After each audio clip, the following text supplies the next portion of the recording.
All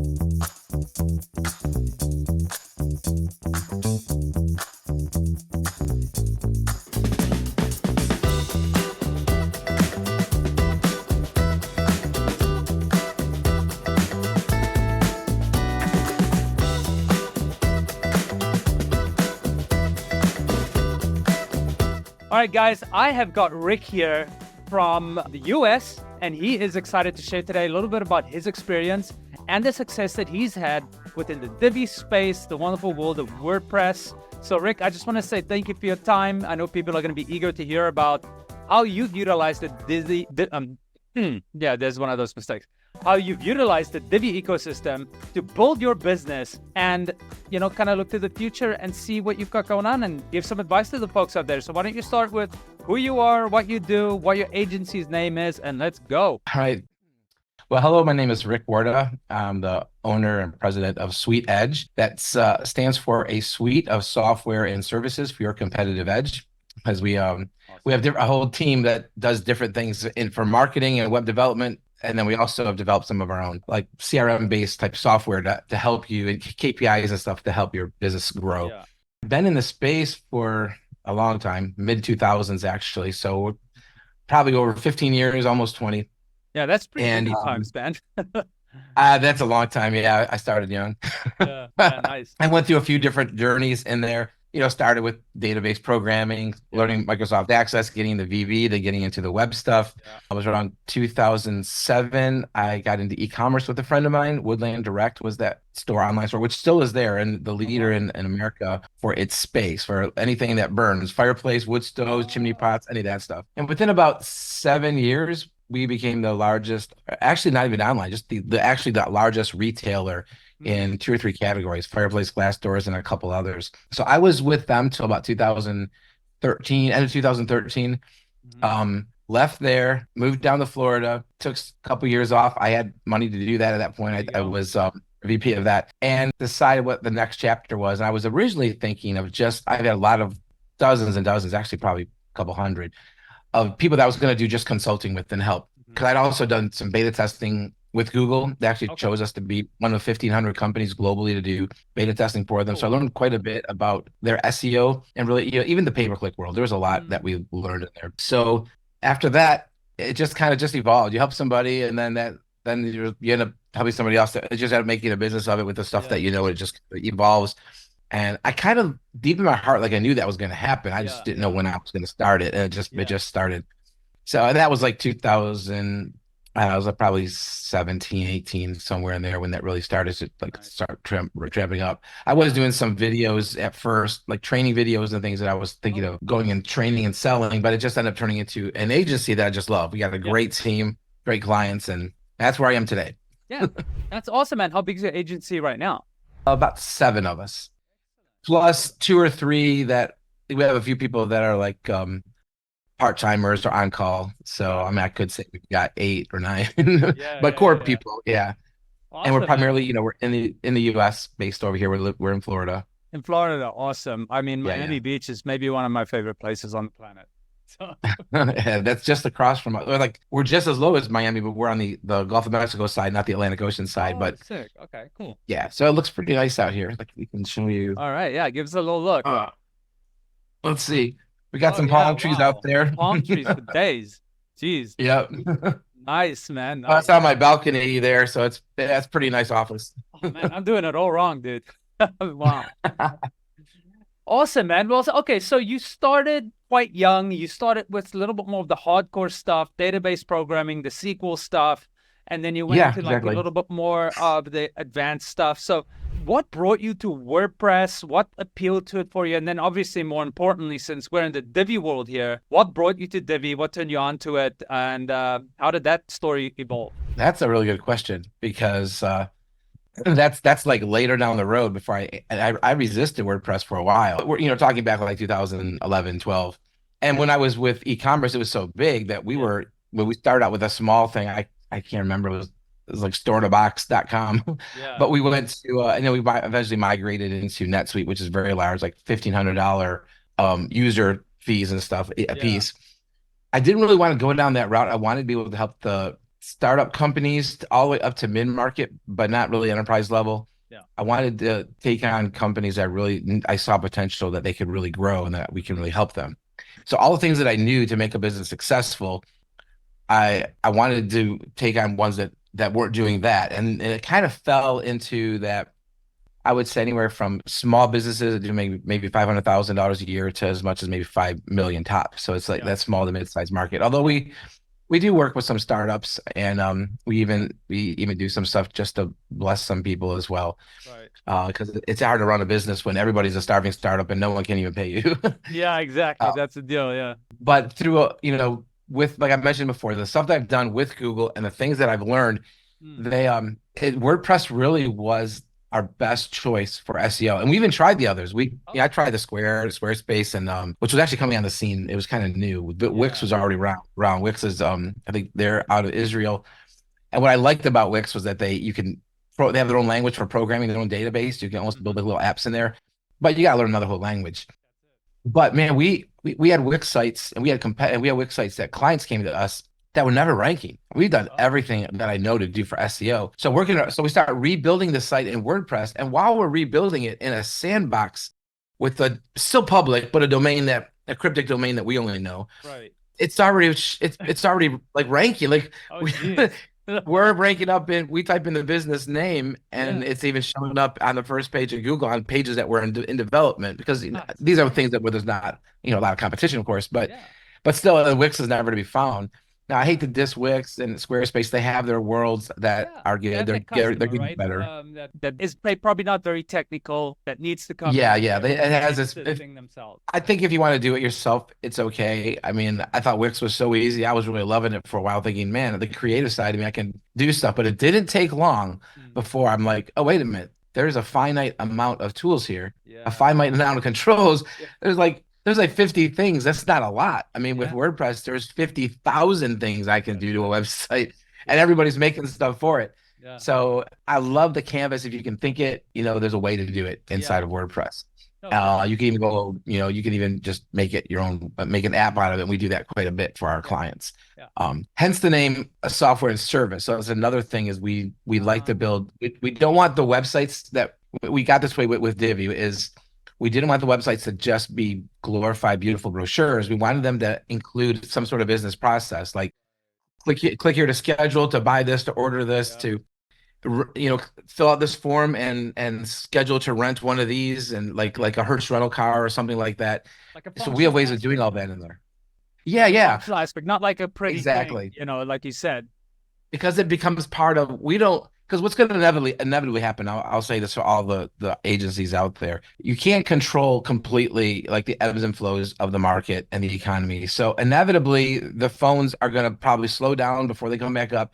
And whenever the phone calls start going down, we don't want them to think, oh, shoot, man, we better get rid of that marketing agency. They're not really doing anything. Yeah. So we don't want them to think of us exclusively as how they get business. We want them to think of Sweet Edge as how they do business. We want them to think, hey, we can't get rid of Sweet Edge. I mean, that's how people pay us, through our website. That's how it connects to our Salesforce, or it integrates with this team, and the call tracking goes through these only from the website. Whatever it happens to be, we're always looking at building business processes into the website. That's what helps them grow. DNA of that business, right? You're really just becoming a part of it. It can't operate without you, almost, in a way. It like really hurts to get rid of you. Right. So our retention rate's definitely in the 90% or more, which is really good for an agency. That's very impressive. But it does suck a lot. It sucks a lot out of it because you're always you're working with them like you're part of their team. So we're I need another I'm gonna need a few more account managers in time. Right. Well, maybe just clone yourself is the right. I've thought about that too. No, that's awesome, man. So it sounds like you already kind of talked about your typical clients are these mid-level businesses, small startup to mid-level businesses. Now, is there a specific niche within that you operate in? I know that you did initially some stuff around diving gear, right? Yes, that's right. So when I left Woodland, my initial thought was, I know the e-commerce model very, very well. And being a scuba diver for like 20 years of all different certifications, I love that. And when I looked at it, there's only 2 or 3 online stores that, in my opinion, actually own that space. And at that time, in 2012, 13, 14, they were so beatable. I mean, they weren't doing half of what we were doing with Woodland Direct. Their sites were antiquated and just not easy to use. One really just looked like an eBay store. I jumped on that and I threw, gosh, probably $20,000 into developing a competitive store that looked good and did good. But what I fell short on that, and I did run and it made money, but I didn't run it for a long time, is that since those other ones were so deeply, they were like household names in the scuba dive market. Yeah. People would go there first. So I needed very deep pockets for marketing. And the other thing I didn't realize was, even though I went to all the trade shows, I still got files here of probably 200, like everything that has to do in that world that's being made globally, from wetsuits to dive mask. I had everybody, but very few would drop ship. Like I have to warehouse everything.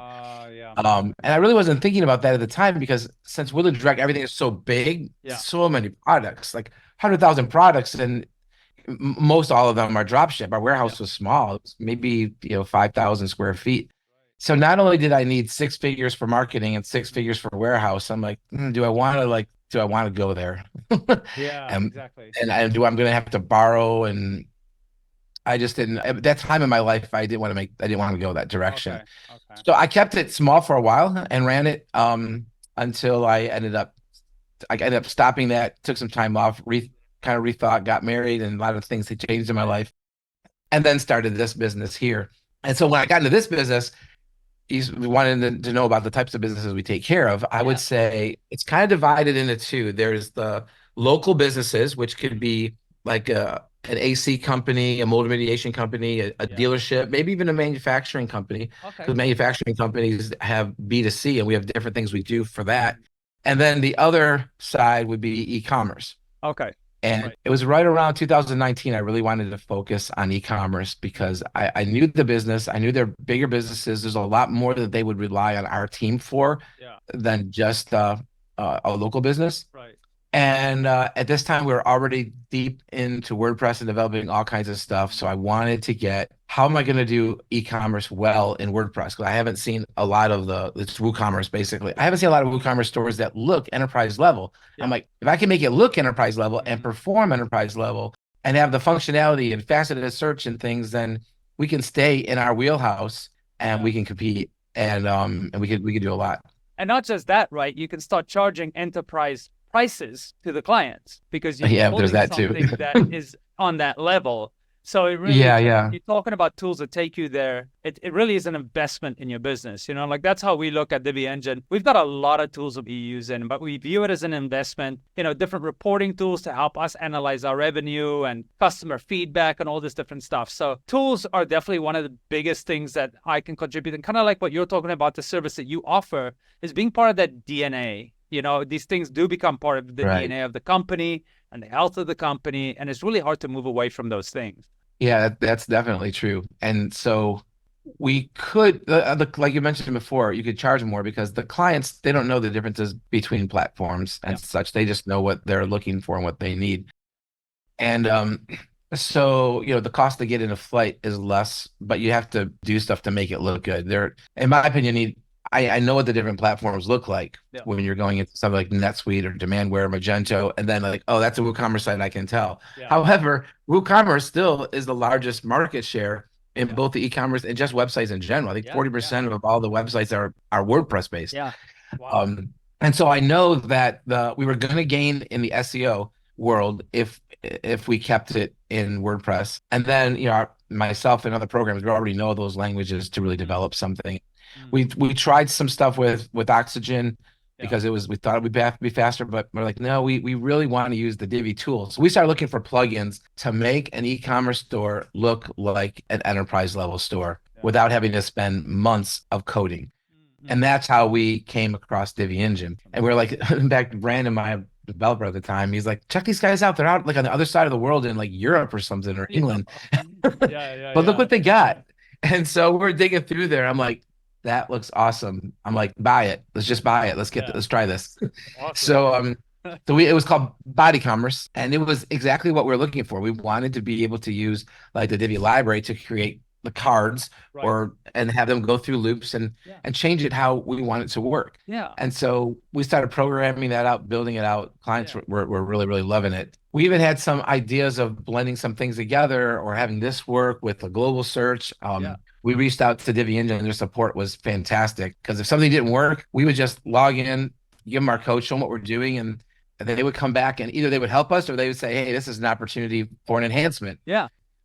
And then we'd have an enhancement there. So it felt like we worked together with them for a while that first year with some of the larger ones that we had. That's That was awesome, that was man. really great. Yeah, I love hearing that because, I've told you a little bit before the interview, that's how I came to Divi Engine. I think the variation image swatches was the thing that I was talking to Pete about initially as a client still. And then like 2 years later, I'm working for Divi Engine and the features in there. So, I find that the dev department really is in tune with our customers and really try to listen as much as possible to deliver the product that suits you best or helps you meet your goals best. And that's why we, of course, have feature feedback portals and all that fun stuff to assist with that. Yeah, for sure. It was awesome. And so there were so many things in it. In fact, it was recently, just recently that we had some other newer projects that we went back to Divi Engine because we own all these different plugins and all these different other Divi third parties. Well, let's go back to what Divi Engine has. So we looked in there, and that's when we found like the Ajax filter, the Divi machine. Like you guys are thinking the way we think. We're like, let's just see if they have some sort of like enterprise pass that we can get and just get everything and put that as part of our workflow. And that's where we are today. That's awesome, man. Yeah, Divi Machine really fits well into that enterprise role where you get to customize those loops or the cards, as you mentioned earlier, and represent the data, like along with the advanced custom fields and your custom post types to build that niche. Like you can build like an employee directory, basically a whole HR platform for a company with Divi Machine and Divi, which, I never thought was possible until I started getting a little bit more familiar with Divi Machine. But it's interesting to hear how you employ all the different tools to reach your clients' goals, really, and working yourself into that DNA of that company. And you're the only tools that are out there that allows us to use Divi to actually create stuff that's not just a beautiful brochure, but actually build in processes. And we may have some API calls, we may have some specialized forms that we actually develop, but it all like works together. Yeah. Like advanced custom fields is great for WordPress. You kind of can build your database, but you bolt onto that and take it even farther with your stuff. Yeah, that's it, which is really great.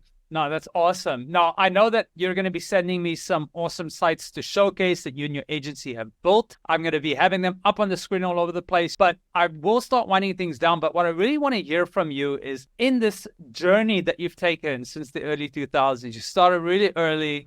What was maybe the one piece of advice that you were given along the road that made you dig yourself out of those lows when you hit those lows? Because they'll come and just push through and make sure that you do end up at your goals. Well, it depends what your low is. If your low is like you made a mistake or you lost a client or you did something, just chalk that up as I'm going to learn from this, because there's literally an endless amount of opportunities in front of you. Even if you lose a client, there's tens of thousands, hundreds of thousands, millions of clients, and there's new ones being born like all the time. Yeah. So that's a cool thing about what we're doing here is the market is growing while we're growing. Yeah. So you really can't fail unless you stop. I would just keeping that attitude, you just keep growing. Keep going, keep learning, keep growing. Yeah. Yeah, no, exactly. It reminds me of something someone once told me was that every no you get is one no closer to a yes. That's good. Yeah, you're right. Yeah, for sure. That's awesome, man. Look, Rick, I really appreciate you taking the time meeting with little old Divi Engine here. We're so happy to hear that you've run this really deep story from the beginning, from working on a high level to using the WordPress tools and then finding Divi and then eventually Divi Engine. And that you, as much as we do, see the customer experience being a big part of retaining those customers and then deepening and enriching their businesses through what you offer. So, Rick, if there's anything else you want to add, definitely throw it out there. If there's a project that you're working on, anything big or promotion, let the people out there know. Well, I do want to put in a plug for your Divi Mega Menu. There's a lot of them out there, but yours is definitely one that everyone needs to check out because we actually love that one. It really makes your site look very, very modern. Yeah. Awesome. So yeah, there's lots of different. I'd have to go through and think of which ones are the best ones to show. We do have an area out here in Chicago where they're starting an awareness. Like right now in America, there's a really big thing for breast cancer awareness. Sure, yeah. Everyone knows like the pink ribbons. Yeah. Well, there's a new one coming out for mental health awareness. Oh, good. And it's called Racing for Mental Health. And instead of the pink ribbon, they're using the green heart. Oh, cool. And so they partnered up with us. They tried a few different other ways to do it. Whether it was getting off the ground, they partnered up with us this past year, and it's been going great. I mean, it's pretty much it's going out nationally, and we're getting exposure. Google even has identified it, and so once you become accepted by Google as a nonprofit, that they'll allow you to spend quite a bit of their money to help promote it. So we do a lot of that for them also as a Google partner. That works great. So you're handling a lot of the CPC for those guys, and did you build their website? What type of services? Yeah, we developed their website. We developed, obviously, we do all of their PPC, their SEO. They had a race, like a foot race, because it's all racing for mental health. So they have like race cars, marathons, anything for people to raise money. Yeah. I mean, even in their social media, I think we've got like a few thousand likes within like a couple of months from the things that we were doing to promote them out there, which is really good. Normally, someone new on the block doesn't get that right away. Yeah, seriously. We did a lot of promoting. Yeah, you guys are like the do-it-all agency, it sounds like. Yeah, it's really three major areas. After we develop the website, I always say we need to develop that first because we need to create the show before we sell tickets to the show. Oh, yeah. So once that's all done, then we got three things we do, from SEO, getting them organically ranking, which we do well. There's recipes there we use. We have clients that are not only on page one, but are number one on page one. Wow. Even some local clients that are above some national outfits. So it works when you've got the right tools. Yes. And so there's SEO, then there's all the digital marketing, and that falls in everything: Google, Facebook. It could even be Amazon or Etsy, whatever you happen to be. It's all digital marketing world, mostly pay-per-click. And then the third is reputation management, social media, reaching out for reviews through text, email, all of that kind of stuff. And all that would sit on a software platform that we have to offer. So you guys hear it. If you need some exposure from somebody that knows how to start a business from the base and up, focus on SEO, getting eyeballs on the products, on your cause, these are the guys to talk to. So Rick, with that, I'm going to say thank you so much. I hope you have a great day. And again, thank you for taking time out of your busy day to meet with us today. Thank you, Robbie. Have a great one. All right, man. You too. Cheers. All right. Bye-bye.